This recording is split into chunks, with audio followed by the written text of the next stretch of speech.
Video ini akan menguraikan hasil penelitian tugas akhir saya dengan judul Status Hakim Ad Hoc Mahkamah Agung dalam Hukum Indonesia. Tahukah kamu bahwa kekuatan hukum suatu negara ditentukan oleh independensi hakimnya? Maksudnya apa ya? Independensi hakim itu merupakan prinsip fundamental karena hakim memiliki kewenangan untuk menentukan hak, kewajiban, dan nasib hukum seseorang. Dalam pasal 24 ayat 1 Undang-Undang Dasar 1945 itu menegaskan bahwa kekuatan kehakiman harus diselenggarakan secara merdeka. Artinya, hakim harus bebas dari tekanan, pengaruh, dan kepentingan non-yudisial agar keadilan tidak hanya bersifat prosedural tetapi juga substantif. Dalam sistem peradilan Indonesia, terdapat beberapa jenis hakim. Secara umum, hakim dapat dibedakan menjadi hakim karir yang meniti jenjang profesi secara permanen dan hakim non-karir atau hakim ad hoc yang diangkat berdasarkan keahlian tertentu yang sifatnya sementara. Selain itu, terdapat pula hakim konstitusi dan hakim agung yang menjalankan fungsi yudisial pada tingkat dan kewenangan yang berbeda. Dalam konteks sistem peradilan Indonesia, sebenarnya siapa dan apa peran hakim ad hoc?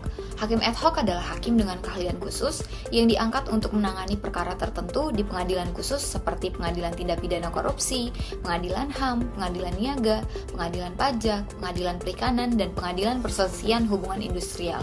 Landasan hukum yang mengatur mengenai hakim ad hoc ialah Undang-Undang Kekuasaan Kehakiman, Undang-Undang Peradilan Umum, Undang-Undang Peradilan Agama, Undang-Undang Pengadilan Tindak Pidana Korupsi, Undang-Undang Pengadilan Hak Asasi Manusia, Undang-Undang Pengadilan Hubungan Industrial, Undang-Undang Peradilan Pajak, serta Peraturan Presiden, Putusan Mahkamah Konstitusi. Berbagai ketentuan tersebut secara konsisten mengakui hakim ad hoc sebagai bagian dari sistem peradilan yang sah. Secara fungsional, hakim ad hoc memiliki kewenangan yang sama dengan hakim karir dalam memeriksa, mengadili, dan memutus perkara. Lalu apa sebenarnya masalah hukum yang dihadapi hakim ad hoc di Indonesia?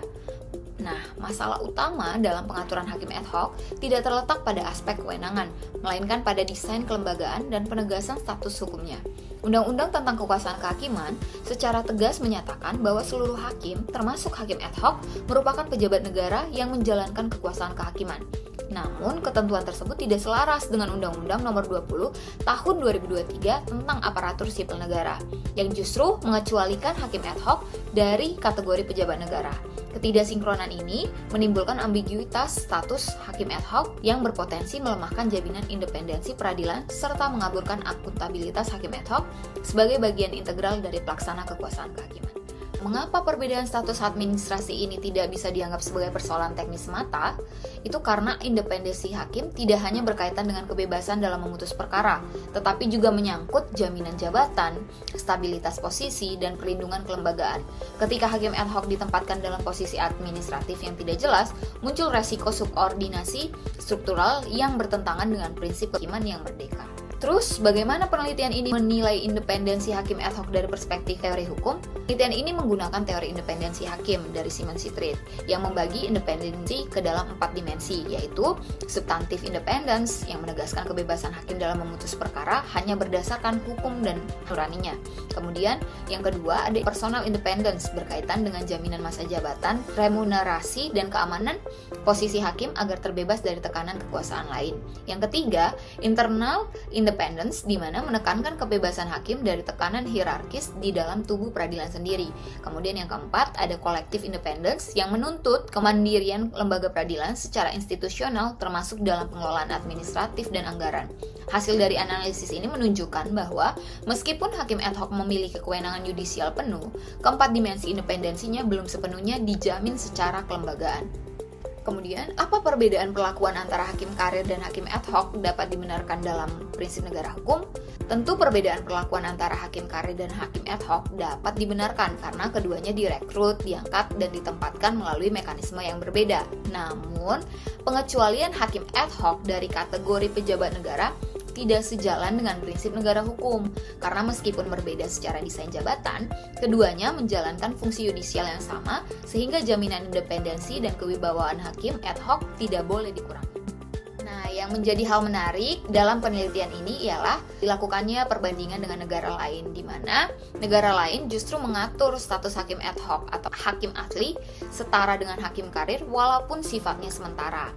Seperti Prancis, Namibia, Australia, dan Bangladesh justru menyetarakan atau memberikan perlindungan struktural dan finansial yang jelas bagi hakim temporer. Status sementara tidak dipahami sebagai posisi inferior, melainkan sebagai instrumen fungsional yang tetap berada dalam orbit independensi kekuasaan kehakiman. Ada juga negara Belanda, Nepal, Pakistan, dan India yang juga secara konsisten menyetarakan hakim ad hoc dengan hakim tetap baik dalam konstitusi maupun undang-undang pelaksana. Berikut tabel perbandingannya. Indonesia memang mengakui hakim ad hoc sebagai pejabat negara, tetapi Undang-Undang ASN mengecualikan mereka dari kategori tersebut, sehingga status hakim ad hoc tidak setara dengan hakim karir.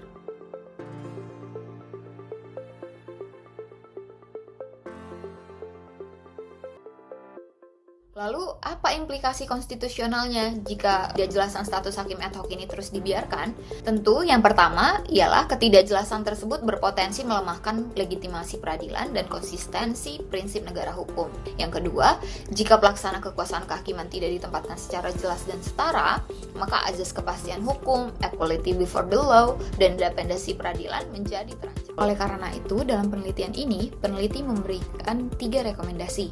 Yang pertama, perlu segera mengesahkan rancangan undang-undang tentang jabatan hakim yang telah masuk prolegnas sejak 2016, di mana rancangan undang-undang ini mengatur secara seragam kedudukan, kewenangan, masa jabatan, serta hak dan kewajiban seluruh hakim, baik itu hakim karir maupun hakim ad hoc.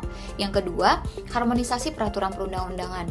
Diperlukan penyesuaian undang-undang kekuasaan kehakiman guna menegaskan pengaturan hakim ad hoc sebagai subjek independensi yudisial yang setara, kemudian penegasan ini menjadi prasyarat bagi terjaminnya prinsip independensi peradilan secara utuh dan tidak diskriminatif.